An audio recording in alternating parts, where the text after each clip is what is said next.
ఓం నమస్తే. నేను doctor Venkata Chaganti, president Vedas world Inc. మనం నిన్న కొన్ని ప్రశ్నలు చూసాము. ఆ ప్రశ్నలకి జవాబులు చెప్పుకుందాము. అయితే ఈ ప్రశ్నలన్నీ ఒక 7 అడిగారు. ఒక సీక్వెన్స్లో ఆ క్వశ్చన్స్ అన్నీ ఒక కేటగిరీలోకి వస్తాయి, ఒక్కటి తప్పించి. అదేంటంటే విజయదర్శిని గారు అడిగింది. అది వేదానికి సంబంధించి, వేదం యొక్క మంత్రాలకు సంబంధించి దాని యొక్క స్వరానికి ఏమిటి ఇంపార్టెన్స్ అనే విషయాన్ని అడిగారు ఆవిడ. సో అది తప్పించి మిగతా క్వశ్చన్స్ అన్నిటికీ ఆన్సర్లు చెప్పుకోవడానికి ప్రయత్నం చేద్దాం. అది విడిగా అంటే ఇంకొక వీడియోలో చేయాల్సి ఉంటుంది. సో ఇప్పుడు ప్రస్తుతం మనము అసలు సృష్టి ఎలా ఏర్పడిందని మొత్తం చెప్పుకొస్తాను. ఆ తర్వాత క్వశ్చన్స్కి ఆన్సర్లు ఇస్తాను. వీరందరూ అడిగిన ప్రశ్నలకు సమాధానం చెప్పుకుందాం. ఒక విజయదర్శిని గారు అడిగిన ప్రశ్న తప్పితే అది మళ్ళీ ఇంకొక ఎపిసోడ్లో చెప్పుకుందాం. అది చాలా ఉత్కృష్టమైన ప్రశ్న. ఆ ప్రశ్నకు సమాధానాలు చాలా జాగ్రత్తగా చెప్పాలి, ఎందుకంటే ఇప్పటిదాకా ఎవరు చెప్పలేదు మన ఆంధ్రాలో కానీ లేకపోతే ఎక్కడన్నా కానీ. సో అదేంటంటే ఋషుల పరంగా అది కొద్దిగా వేదం బాగా చదువుకున్న వాళ్ళకి అర్థమవుతుంది, మిగతా వాళ్ళకి అంతగా పట్టు దొరకదు అది. సో ఆ విషయం నేను చెప్పాలంటే ఇంకో ఎపిసోడ్లో ఉండాలి. సో ప్రస్తుతం అయితే మిగతా వాళ్ళు అడిగిన ప్రశ్నకి సమాధానం చెప్పుకుందాం.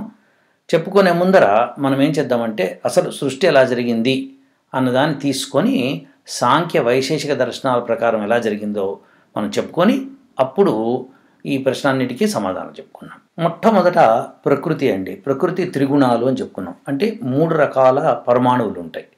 ఒకటి సాత్వికము, రెండోది రాజసికము, మూడోది తామసికం. ఇట్లా ఈ 3 కలర్స్తో అక్కడ పెట్టాను. అవి అలా కలర్స్తో ఉంటాయని కాదు అర్థము, మనకి డిస్టింగ్విషన్ కోసం, మనకి సెపరేట్ చేసుకొని అర్థం చేసుకునే ప్రయత్నం చేస్తున్నాము, అందుకనే అలా పెట్టాను. సరే, ఈ ప్రకృతి నుంచి దీన్నే అవ్యక్తము అంటారు అన్నమాట, వ్యక్తం కానటువంటిది అనమాట. సో ఇక్కడి నుంచి పరమాత్ముడు ఏం చేస్తాడంటే పరమాణువుల్ని కలుపుతూ పోతాడు ఆయన. మొట్టమొదట ఏం ఏర్పడుతుందంటే బుద్ధి ఏర్పడుతుంది. సో అంటే ఈ పరమాణువుల కంటే స్థూలంగా ఉండేది కొద్దిగా బుద్ధి అనమాట. సో ఈ బుద్ధి కంటే స్థూలంగా ఉండేది అహంకారం. ఈ అహంకారం కంటే స్థూలంగా ఉండేది పంచ సూక్ష్మభూతాలు, పంచ జ్ఞానేంద్రియాలు, పంచకర్మేంద్రియాలు. ఇవి అన్నీ కూడా సూక్ష్మం. ఎంత సూక్ష్మం అంటే మనం వీటిని పట్టుకోలేమన్నమాట. అంటే మనము అంటే ఉద్దేశం ఏంటంటే ఫిజికల్ వరల్డ్తో. ఎందుకో నేను చెప్తాను.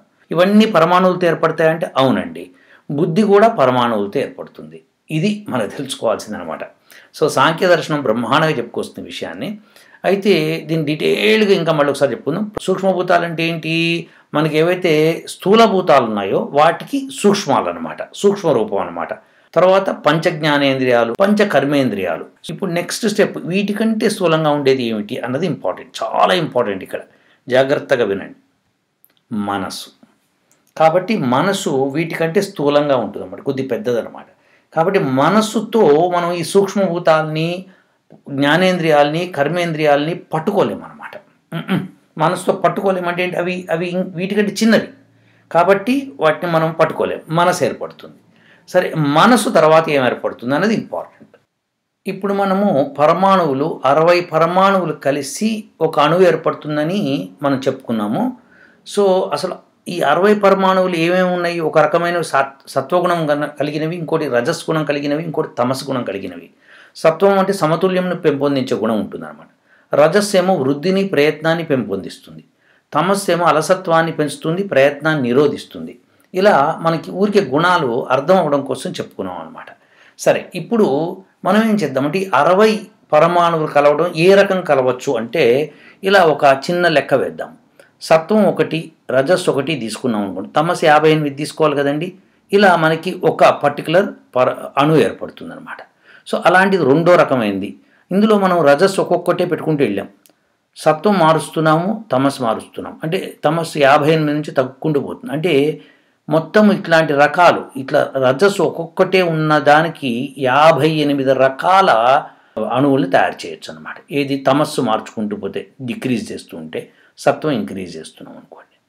అలానే మనము సత్వంని మనం రజస్ ఇలానే పెట్టి సత్వాన్ని 58 నుంచి స్టార్ట్ చేద్దాము, తమస్ 1 నుంచి స్టార్ట్ చేద్దామంటే అదే ఇది, ఇదే అది. అంటే ఏంటి? రజస్సు ఒకటిగా ఉన్నప్పుడు సత్వము తమస్సు ఇలా మారుతున్నాయి చూసారా. ఇవి 58 పాసిబిలిటీస్ ఉన్నాయన్నమాట. అలానే మనము సత్వం ఒకటి పెట్టుకొని రజస్సు తమస్సు మారుస్తూ పోయానుకోండి, ఇంకో 58. అలానే తమస్సు ఒక్కొక్కటి పెట్టుకొని సత్వము రజస్సు మార్చామనుకోండి, ఇంకో 58. మొత్తం 58. వీటిలో ఏదన్నా ఒకటి ఎక్స్ట్రాలు ఉండొచ్చు. అంటే ఎక్స్ట్రా అంటే ఏంటి, సేమ్ నంబర్ రావచ్చు. సో అది అలాంటివి వదిలేస్తే మనకి ఎన్ని కాంబినేషన్ పాసిబుల్ అవుతాయని ఒక చిన్న లెక్క తీసుకుంటే మనకి దాదాపుగా 150 పైనే వస్తాయని మనకు అర్థమైపోతుంది అనమాట. సో ఇది మనకి నంబర్ ఆఫ్ పాసిబిలిటీస్, అణువుల పాసిబిలిటీస్, అవునా కదా. ఇలాంటి అణువులు 2 కలిపితే ద్వనుకం ఏర్పడుతుంది అనమాట. అది స్థూలవాయువు. సో ఈ అణువు ఆకాశం అనమాట. పరమాణువులు మూడే రకాలు ఉన్నాయి. 3 కాదు, 3 రకాలు ఉన్నాయి. సో తమస్సుకు సంబంధించినవి ఇన్ఫైనైట్, అట్లానే రజస్సుకు సంబంధించినవి ఇన్ఫైనైట్, సత్వానికి సంబంధించినవి ఇన్ఫైనైట్. ఇలా తీసుకొని వాటిలో కాంబినేషన్స్ ఒక అణువు ఏర్పరచడానికి మనకి 60 పరమాణువులు కావాలి. కాబట్టి ఇదనమాట. దీని తర్వాత మనకి పంచభూతాలు ఏర్పడతాయి. మహద్భూతాలు అంటారు వీటిని. అంటే ఇదివరకు సూక్ష్మభూతాలు మాట్లాడుకున్నాం, అవి కాదండి. వాటి తర్వాత నుంచి ఏర్పడేవే మనకి అణువులు. అప్పటిదాకా అన్ని పరమాణువులు 60 లోపలే ఉంటాయి అన్నమాట. సో అందుకనే అవి మనకి పట్టుబడవు. ఇప్పుడు ఈ పంచభూతాలు ఎట్లా ఏర్పడతాయో చూద్దాం. ఇది ఒక అణువు అండి. ఈ ఒక అణువు అంటే ఏమిటి, దీనిలో 60 పరమాణువులు ఉన్నాయి. 60 ఉంటే ఒక అణువు ఏర్పడుతుంది అన్నమాట. సో ఇది అణువు తర్వాత మనం ఏం చేస్తామంటే 2 అణువులు కలిస్తే ఒక ద్వనుకం ఏర్పడుతుంది. ఇది స్థూలవాయువు, ఎలక్ట్రాన్. ఇది ఎలక్ట్రాన్ అంటే న్యూట్రాన్ కదా, ప్రోటాన్ కదా అంటే అవును, న్యూట్రాన్ ప్రోటాన్ కూడా ఇలానే ఏర్పడతాయి, అణువులతోనే ఏర్పడతాయి అన్నమాట. సో న్యూట్రాన్, ఎలక్ట్రాన్, ప్రోటాన్ అనేది ద్వనుక నుంచి స్టార్ట్ అవుతాయండి. దానికంటే చిన్నవి ఏమన్నా సరే అణురూపంలో ఉన్నట్టండి లెక్క. సో అణువులు ఎన్ని చెప్పుకున్నాం మనము, ఎన్ని రకాలు చెప్పుకున్నాం మనము, 150 పైన ఉన్నాయి. మీకు అర్థమైంది అనుకుంటా. సో ఇప్పుడు ఎలక్ట్రాన్ ద్వనుకము. ఎలక్ట్రాన్ అనేది స్థూలవాయువు. ఇక్కడి నుంచి ఇది అతి చిన్నది అన్నమాట స్థూలవాయువులో. న్యూట్రాన్, ప్రోటాన్ దీనికంటే కొద్దిగా పెద్దవి. అయితే ఇప్పుడు ఈ ఎలక్ట్రాన్లో ఏముంటాయి అంటే రాజసికం ఉంటుందండి ఎక్కువగా. అదే మనకి ప్రోటాన్కి వెళ్ళామనుకోండి, దానిలో సత్వగుణం ఎక్కువ ఉంటుందండి. అలానే న్యూట్రాన్కి వెళ్ళామనుకోండి, దాని తామసిక గుణం ఎక్కువ ఉంటుందండి. సో ఇది మనం అర్థం చేసుకోవాల్సిందనమాట. సో ఇలా ఆ వేరియేషన్ కాంబినేషన్లో ఏర్పడతాయి. దీని తర్వాత ద్వనుకం నుంచి ఏమవుతుంది, నెక్స్ట్ ఏం ఏర్పడుతుంది, ఈ 3 ద్వనుకాలు కలిస్తే అగ్ని ఏర్పడుతుందండి. అగ్ని తర్వాత 4 ద్వనుకాలు కలిస్తే నీరు ఏర్పడుతుంది. 5 ద్వనుకాలు కలిస్తే పృథివీ ఏర్పడుతుంది. సో పృథివీకి 5 ద్వనుకాలు కాదు, ఒక ద్వనుకము అంటే 2 అణువులు చెప్పుకున్నాం మనం. సో ఒక ద్వనుకం అంటే ఎలక్ట్రాన్స్ ఇట్లా మనకి పృథివీ ఏర్పడుతుందని అర్థం అనమాట. సో దీని కాంబినేషన్స్ ఏ రకంగా ఉంటాయి, ఏ అణువులు కలుస్తాయి, ఏ ద్వనుకాలు కలుస్తాయి అన్నది సెపరేట్ స్టోరీ. మనం ప్రస్తుతం అర్థం చేసుకోవాల్సింది ఇదనమాట. సో ఇలా మనకి స్థూల ప్రకృతి దాకా వచ్చాం. మూల ప్రకృతి నుంచి స్థూలంగా ఏర్పడిన ప్రపంచం దాకా మనం వచ్చేసాం. సో మళ్ళొక్కసారి మీరు రివైండ్ చేసుకొని చూసుకోండి ఎలా వచ్చామన్నది మీకు అర్థమవుతుంది. ఇప్పుడు నేను చెప్పబోయేది ఏంటంటే గుణాల గురించి చెప్తాను, ద్రవ్యాల గురించి చెప్తాను. ఇప్పుడు మనం ద్రవ్యములు ఎన్ని అని తెలుసుకుందాం. అవి ఏంటంటే పృథివ్యాపస్తేజో వాయురాకాశం కాలో దిఘాత్మామన ఇది ద్రవ్యాణి అని పేరు. అంటే ఇది సూత్రం అనమాట. ఏది వైశేషిక దర్శనంలో పృథివీ, ఆపస్, తేజో అంటే పృథివీ, నీరు, తేజము అంటే అగ్ని, వాయువు, ఆకాశము ఈ 5, కాలమారు, దిక్కు 7, ఆత్మ 8, మనస్సు 9. ఇది ద్రవ్యాణి. ఇవి ద్రవ్యాల పేర్లు. గుణాలేంటో చూద్దాం. రూపము, రసము, గంధము, స్పర్శ, సంఖ్య, పరిమాణము, పృథక్త్వము, సంయోగము, విభాగము, పరత్వము, అపరత్వము, బుద్ధి, సుఖము, దుఃఖము, ఇచ్ఛ, ద్వేషము, ప్రయత్నము, గురుత్వము, ద్రవత్వము, స్నేహము, సంస్కారము, ధర్మము, అధర్మము, శబ్దము. ఇవండి మొత్తం 24. సో వీటిలో ఏంటంటే మనకి కొన్ని మీకు అర్థమవుతాయి. రూపము, రసము, గంధము, స్పర్శ అంటే మీకు తెలుసు. రూపం అంటే కనిపించేది, రసం అంటే టేస్ట్, గంధం అంటే వాసన, స్పర్శ అంటే స్పర్శనే, సంఖ్య అంటే నంబర్, పరిమాణము సైజు, పృథక్త్వము అంటే విడిగా ఉండటం అన్నమాట, సంయోగము కలవటము, విభాగము విడిపోవటము. గుర్తుపెట్టుకోండి, పృథక్త్వం అంటే విడిగా ఉండటం వేరు, విభాగము వేరు. అతుక్కోకపోవడం పృథక్త్వం అన్నమాట. సో విభాగము అంటే విడిపోవటం, పరత్వము. పరత్వము అంటే ఏమిటి? దూరంగా ఉండేది. అపరత్వం దగ్గరగా ఉండేది. బుద్ధి. బుద్ధి అన్నది తెలుసు మనకి. సుఖము, దుఃఖము, ఇచ్ఛ, ద్వేషము, ప్రయత్నము, గురుత్వము, ద్రవత్వము, స్నేహము. స్నేహం అంటే అంటుకుపోవడం అన్నమాట. మనం ఇప్పుడు సర్ఫేస్ టెన్షన్ అని అంటుంటాం. అది సంస్కారము. సంస్కారంలో 2 రకాలు: భావనాఖ్య సంస్కారము, వేగాఖ్య సంస్కారము. ఇది కాకుండా ఇంకొక సంస్కారం ఉంది. ఈ 3 సంస్కారాలు ఇవి. ధర్మము. ధర్మము అధర్మము మీకు తెలుసు. శబ్దము అంటే ఏంటో తెలుసు మీకు. సో ఇవి 24 గుణాలండి. సరే, ఇప్పుడు వీటిల్లో ఏ ద్రవ్యానికి ఏ గుణం ఉంది? ఈశ్వరుడికి ఉండే గుణాలు ఏంటంటే సంఖ్య 1, నంబర్ 1 అద్వైతము అంటే అదనమాట. పరిమాణము. పరిమాణం అంటే సైజు. సైజు అంటే పరిమాణం ఉందా ఆయనకంటే అపరిమాణం, పరిమాణం లేనటువంటిది అనమాట. అంటే ఇక్కడ ఆయన అనంతుడు, సూక్ష్ముడు 2 కూడాను.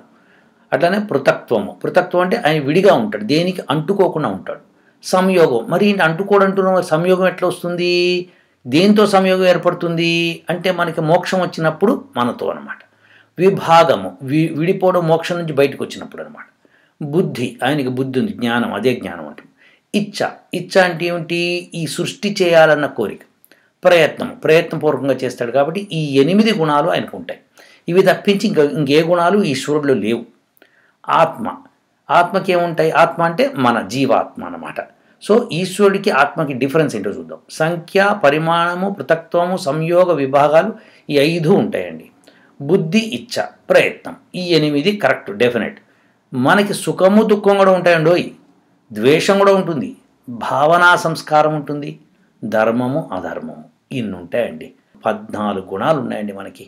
సో ఇవి మనం తెలుసుకోవాలి. మనకి మనస్సు. మనస్సుకుండే సంఖ్య, పరిమాణము, పృథక్త్వము, సంయోగము, విభాగము, పరత్వ, అపరత్వ, వేగము. దూరము, దగ్గరగా వెళ్ళటం ఉంటుందండోయ్ మనసుకి. వేగము. వేగం కూడా ఉంటుందండోయ్. గమనించారా మీరు? ఈశ్వరుడికి ఆత్మకి వేగం లేదెక్కడ. ఇది విశేషం అన్నమాట. సో మనకి భావనా సంస్కారం ఉంది, ఆయనకి లేదు. అందుకే భావనా సంస్కారం అంటే ఏంటి? సంతోషపడటము, ఇలాంటివన్నీ కూడా ఊహించటము, ఇలాంటి ఊహలు అలాంటివి పరమాత్ముడికి లేవు. సో ఇప్పుడు వేగం. వేగం అంటే ఒక ప్లేస్ నుంచి ఇంకో ప్లేస్కి వెళ్ళాలి అంటే వేగం ఉండాలి. సో అది ఆత్మకు లేదు, ఈశ్వరుడికి లేదు. ఇది ఒక గొడవ అండి బాబు.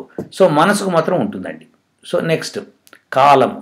సంఖ్య, పరిమాణము, పృథక్త్వము, సంయోగము, విభాగము. కాలానికి 5 గుణాలు ఉన్నాయి, దిక్కుకు కూడా 5 గుణాలు ఉన్నాయండి. ఇది వైశేషిక దర్శనంలో చెప్పాడండి మహానుభావుడు కణాద మహర్షి. వైశేషిక దర్శనంలో ఈ విషయాన్ని చెప్పాడు. విశేషం ఏంటంటే వైశేషికం అంటే విశేషంగా గుణాలను చెప్పడం. ఏ గుణాలను ఉంటాయో, ఏ తత్వానికి, ఏ యొక్క ద్రవ్యానికి ఏ గుణాలు ఉంటాయో దాన్ని బట్టి దాన్ని సెపరేట్ చేయటం. కానీ చూసారా, కాలానికి దిక్కుకండి 5 సేమ్ గుణాలు ఇచ్చాడు. ఐన్స్టీన్ 1915లో ఆయన రాసిన థియరీ ఆఫ్ రిలేటివిటీలో స్పేస్ టైం కంటిన్యూమ్ అని రాశాడు ఆయన. అంటే ఏంటి? 2 కలిపే చెప్పాలి కానీ ఎప్పుడు విడిగా చెప్పలేము అన్నాడు. అది కణాద మహర్షి ఎన్ని వేల సంవత్సరాల కింద చెప్పాడో మనం అర్థం చేసుకోవాలి. ఇప్పుడు ఆకాశం. ఆకాశానికి ఏమున్నాయి? సంఖ్య, పరిమాణము, పృథక్త్వము, సంయోగ, విభాగ, శబ్దాలు ఉన్నాయండి. ఇవి ఆకాశ గుణాలండి. చూసారా, సంఖ్య, పరిమాణం, పృథక్త్వం, సంయోగ, విభాగము ఇవి ఆకాశానికి ఉంటూ ఇవే ఈ 5 గుణాలే మనకి వేటికున్నాయి? కాలము, దిక్కుకున్నాయి. గమనించండి. సో కాలము, దిక్కు తర్వాతనే ఆకాశం ఏర్పడిందండి. గొడవ అది. సో ఇప్పుడు ఈ దిక్కు, కాలము ఈజ్ వెరీ ఇంపార్టెంట్ మనకి. ఆ తర్వాత ఆకాశం ఏర్పడింది. సో అందుకే దానికి ఒక శబ్దం ఎక్స్ట్రా గుణం వచ్చింది. ఇదివరకు రాలేదు. కాలము, దిక్కుకు మాత్రమే 5 ఉన్నాయి. ఇప్పుడు ఈ ఆకాశానికి 5 కాకుండా ఒక శబ్దం ఎక్స్ట్రా వచ్చింది. తర్వాత వాయువు. వాయువుకి ఆ 5 కాకుండా విభాగము, పరత్వము, అపరత్వము, వేగాఖ్య సంస్కారము. ఇక వాయువుకి వద్దాం. వాయువుకి స్పర్శ, సంఖ్య, పరిమాణము, పృథక్త్వము, సంయోగ, విభాగము, పరత్వము, అపరత్వము, వేగాఖ్య సంస్కారము ఇవి ఉన్నాయి. దీనిలో స్పర్శ అనేది యాడ్ అయిందన్నమాట. ఇప్పుడు స్పర్శతో పాటు ఏమో యాడ్ అయింది? పరత్వము, అపరత్వము, వేగాఖ్య సంస్కారం ఇవి కూడా యాడ్ అయింది అండి. సో ఇది మనం తెలుసుకోవాల్సిన వాయువుకి. అగ్నికి ఏమున్నాయి? అగ్నికి ఏమున్నాయంటే రూపము ఎక్స్ట్రా వచ్చింది, స్పర్శ మళ్ళీ అక్కడి నుంచి సేమ్ వస్తూ ద్రవత్వం వచ్చింది ఒకటి ఎక్స్ట్రా. సో అగ్ని యొక్క పర్టికులారిటీ ఏంటంటే రూపం. సో ఇది రూపం అగ్ని మూలంగా తెలుస్తుంది. అంతకుముందు రూపాలు లేవు. సో మిగతా దానిపైన అన్నిటికీ రూపం లేదనమాట. ఇక కింద ఉన్న వాటికి రూపం మొదలవుతుంది అన్నమాట ఇక్కడి నుంచి. సో ఇది దీనిలో వేగాఖ్య సంస్కారం కూడా ఉందండోయ్. సో ద్రవత్వం ఒకటి ఎక్స్ట్రా యాడ్ అయింది.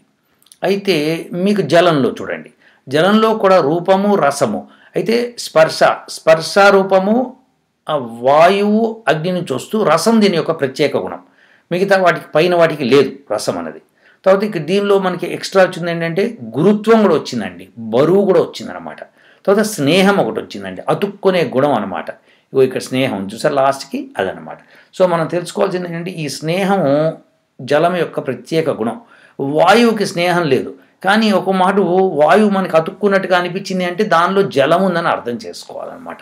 సో ఈ ద్రవత్వం కూడా ఉంది దానిలో, ఎందుకంటే మనకి అగ్నిలో కూడా ద్రవత్వం ఉంది కదా, అదనమాట.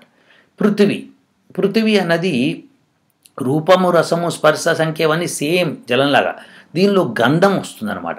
స్నేహం పోయి గంధం వచ్చిందనమాట, మిగతావన్నీ సేమ్ టు సేమ్. సో ఇలా మనము జలము పృథివీ ఇటు అన్ని గుణాలు మనం సెపరేట్ చేసుకొని మాట్లాడుకోవాలి. సో ఇప్పుడు అన్ని గుణాలు మాట్లాడుకున్నాం. సో వీటి యొక్క ప్రత్యేకతలు కూడా మనం ఎప్పుడైనా వేరే ఎపిసోడ్లో తెలుసుకుందాం.